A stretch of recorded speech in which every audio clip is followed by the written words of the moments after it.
మానసిక ప్రశాంతత మీకు కరువైందా? అనారోగ్య సమస్యలు మిమ్మల్ని వెంటాడుతున్నాయా? ఏ పని చేసినా కలిసి రావడం లేదా?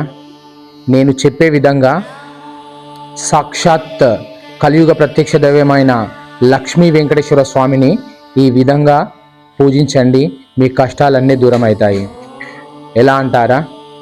7 శనివారాల పాటు మీ పూజ గదిని శుభ్రపరిచి తలస్నానం చేసి 2 వత్తులతో కూడినటువంటి నెయ్యి దీపాన్ని వెలిగించండి.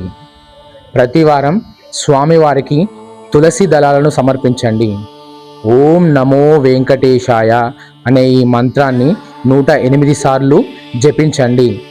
ఉపవాసం ఉండి సాత్విక ఆహారాన్ని మాత్రమే తీసుకోండి.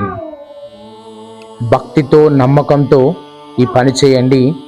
ఆ కలియుగ ప్రత్యక్ష దైవం మీ వెంటే ఉండి మీ కష్టాలన్నీ దూరం చేస్తాడు. ఓం నమో వెంకటేశాయ.